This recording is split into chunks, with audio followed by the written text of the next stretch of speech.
Umuuriin kiyya waggaa 40 hanan qabu haadha dadhabdu yookiin immoo haati kiyya lafarraa kaatee tocho'uu kan hin dandeenyedha. Garuu ani dugda kootti qoraan baadhee birrii 250 nan gurgura. Lafa deemsa sa'itii 3 baadheetaniin qoraan kana salgiitti baadhee yookiin immoo gatiitti baadhee yeroon fidee dhufu gatii naan baatu. Isheen kuniyyuu immoo maallaqittiin kun guyyaarraa gara guyyaatti 250 sababa jireenyi qaala'eef jecha anaa fi harmee kiyya bira hin dabarre. Hammarraa ani gaa'ilallee hin dhaabbanne.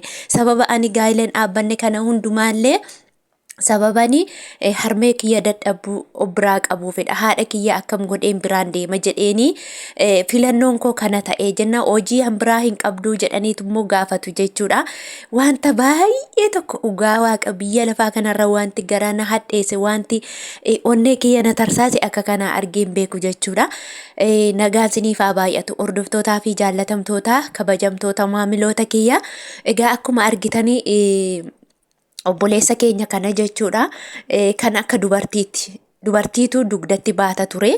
Ilmoo isaa ta'uu qoraanis haa ta'uu jireenyi garuu waan nama hin baachisne hin jiru. Dhugaa waaqayyooti.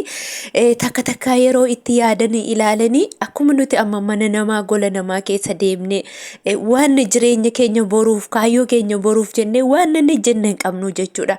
Waan ajajamne hundumaa mataatti baannee dugdatti baannee sammuutti baannee waa hedduu tokko jechuudha. Jireenya keenya gaggeeffanna borummoo laa keessaa baanaa laati jennee tattaafannu kana jechuudha.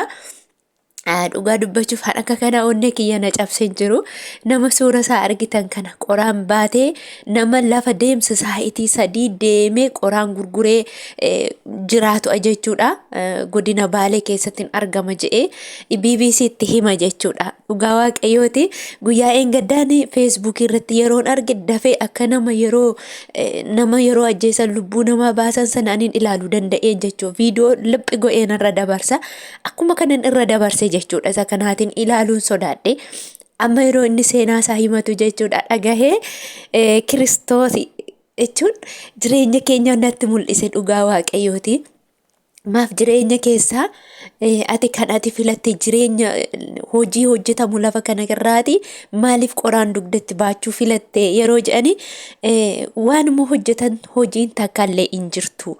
Waan hojii takkaallee waan inni jedhu waan hin dhabeefani filannoon koo kana ta'een si'a meeqa boqotamee barahaa gammoojjii keessa deemte qoraan kana falaxxee fiduuf hanga geessee magaala geessitee gurgurtutti immoo mee hangam boqochaa adeemtennaan hanga 6 hanga 5 boqodhaa sanuu mataarra na harcaati jee dhugaa waaqaa siniin jaa ani na boosise Kiristoos sanuu mataarra na harcaati mataarra narra darba jee jechuudha.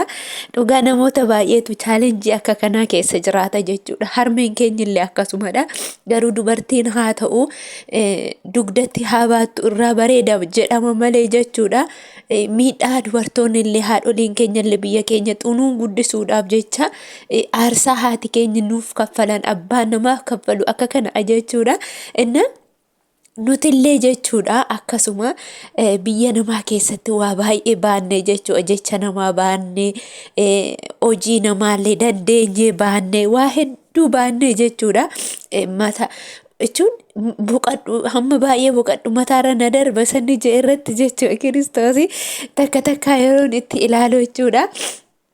Hojii mana madaame keessatti gaafa dadhabdee yookiin immoo gaafa si dhukkubee jechuudha. Gaafa dadhabdee gaafa si dhukkubee otuma mataan si naanna'u jechuudha. Otuma dadhabdu otuma taa'uu hawwitu otuma boqochuu hawwitu baattee joonjofta jechuudha. Maaliif bornan jiraadha jettee jechuudha. Lafuma biyyuma lafaa kanarraa waanuma keessummaa dhufnedha jechuudha. Asirratti nafnu garuu namni biyya lafaa irratti hafu hin jiru. Keessummaa ishuma dhufneef jecha hammuma biyya lafaa kanarra jiraannuuf jecha namni jireenya isaa keessatti siqaayii inni argu jechuudha. Dhugaa takka ilaaluun nama dadhabsiisa jechuudha. Hin baanne nutis hin baanne haa ta'uyyuu malee ni argina.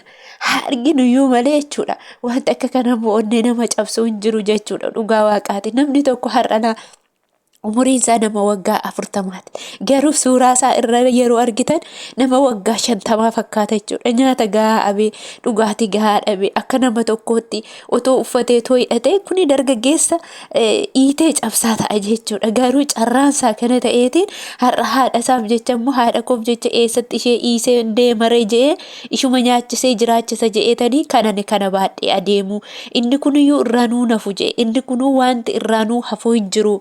Maallaqumti kuniyyuu irraa wanti nu hafu hin jiru namni hoo inni karaatti si argu maal siin jedha yeroo ati dugda keetti baattee adeemtu jedhe namni inni kaanii jedhe dhugaadha jabaadhu jedheetuma darbaa jedhe kan birrii manatti daddarbatus ni jira garuu immoo irra caalaatti jabaadhu jedhee kan naan darbutu caalaa jedhee jechuudha. Namichi miidiyaarra fide nama kana jechuudha.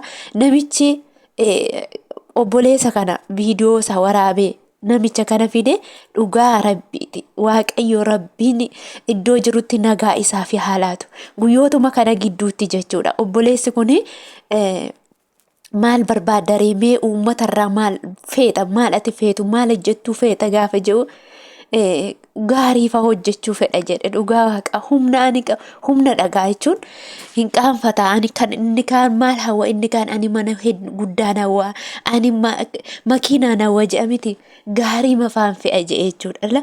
Gaarii mayyoo ta'uun argadhee natti hin badu maaliif qoraan kanayyuu hojjetadhee jiraachuudhaaf humnu kiyyetu gaarii mayyuu jedhe jechuudha. Gaarii mayyoo ta'uun argadhee nan ejjedhaa jedheeni kiristoosii baay'ee garaa nama nyaata jechuudha. Garuu Gidduma kana gidduutti 700 oltu akkaawuntii isaarra galee jechuudha. Warra kana immoo irra caalaa jechuudha. Biyya keessatti jabaadhu jedhanii nama bira darbu yoo ta'e farankaa xiqqooma namatti daddarbatanii darbu garuu jechuudha. Shamarran biyya Arabaa jirtan haala kanaan obboleewwan keenya biyya keessa akkanatti rakkatan kam yeroo gabaabduu keessatti bira dhaabbatee rakkoo ilma namaa furuu danda'u shamarran biyya Arabaati jechuudha. Dhugaa waaqayyooti. Dhiiras haa ta'u dubaras haa ta'u shamarran biyya Arabaa haala jirtu keessa dhaabbattee akka kanatti gaafa nama akkasonni namaa cabsu bira daddafanii qaqqaban caalaa wanti nama gammachiisu jiraay. Dhugaama shamarran biyya Arabaatti gammaddanii ani akka kiyyatti takka ofittan gammada jechuudha. Bagan shamarran biyya Arabaa ta'in jira. Hojjettoota mootummaa ta'anii injineerota pireesooferoota dooktoroota ta'anii jechuudha. Hangi shamarran biyya Arabaa gola namaa keessa dhaabbatte qodaa dhiqaa ooltu qodaa dhiqaa bultu halkaniifiin guyyaa dhaabbatte harki kirooniksiidhaan gubataa foolii dittoolii ulachaa jechuudha. Ejjettee akkasittiin yeroo gabaabduu keessatti obboleessa isaanii akkanatti gargaartu caalaa wanti nama gammachiisu jiru waaqayyoon jechuudha. Dhugaa anis keessa hin jira garuu waaqayyoo nama akka kana shamarran biyya Arabaa ijumaamtuu nurraa qabu gooftaan dhugaa waaqa rabbi ijumaamtuu nurraa qabu kiristoosii baay'ee takka na boosisa takka na gammachiisa jechuudha. Maaliif yoo jettan hagam yoo ta'e han akka shamarran biyya Arabaa garaa laafu hin jiru jechuudha. Inni kaayoo qabaate inni midhaan qabu gumbii keessatti midhaan isaa qaxaqaxata jechuudha. Inni immoo biyyarraatii sangaa qabu.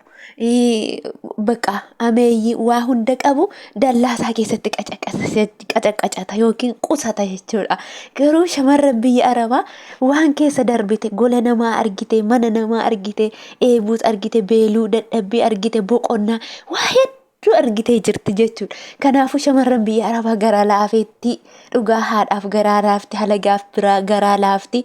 Garuu warri garaa namni shamarran biyya Arabaa jirtutti arraba baaftanii arrabsitan warri shamarran biyya Arabaarraa maallaqa gooyyoomsitanii nyaatan rabbuumti isiniin sifeessin galmuma isinin geessisin dhugaa rabbi galmuma isinin geessisin. Namni shamarran biyya Arabaatti garaa jabaattu waan isin milkeessin deemtullee milkaa'in hojjettullee milkaa'in dubartii biyya Arabaa namni miitu karaa fe'eenu yoo ta'e jechuudha. Karaa fe'eenu shamarran biyya Arabaa imimmaan ishee sitti bu'e jennaan jireenya kee lafa kanarraa xaragee balleessa jechuudha. Maaliif shamarran biyya Arabaa eebba qabdi kun argitanii yeroo gabaabduu keessatti obboleessa keenya haala kanaan gammachiistee jirti. Ani hedduu isaa fi gammadee dhugaa waaqayyooti hedduu tokkoon gammadee fi har'a BBCtti illee ba'ee jechuudha. Fedha waaqayyo yoo ta'e guyyaa muraasa booda immoo akka manni kennamuufi illee abdiin qaba Kiristoosi. Kanaaf manan kennan taanaan dhugaa waaqayyooti. Ani biyya qabna jedheeyyuu takkaa ittiin amanu jechuudha. Kuni manni kennamuufi illee qaba. Dhiira akka kana karaarra taa'ee hin kadhadhu kadhachuu koo wannaa jedheeni qoraan guuree gurguraa jira jechuudha. Namni tokko gaafa hirkattummaa irraa bilisa ta'e inni jedhe dhiirummaa isaatiin akkasitti gadi jedhee akka dubartiitti dugda isaatti baatee deemu caala wanti nama gammachiisu hin jiru jechuudha.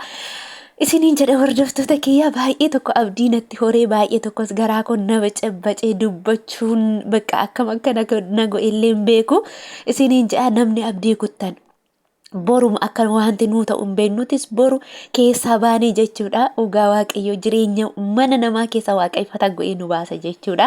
Kana hawwinu hundumaa waaqayyo otoo hin beekin harka keenya gashaa galanni waaqa haa ga'u jenna guyyaa sana jechuudha. Seenaan obboleessa kanaa jijjiiramee jira. Hanga harkasaa ga'e ani hanga inni mana ijaarrate itti galee wayii natti fakkaatee jira. Baay'ee tokko na gammachiisee jira jechuudha. Kanaa olitti rabbi waaqayyo isin haa gammachiisu hunduma keessaniyyuu turtii gaarii.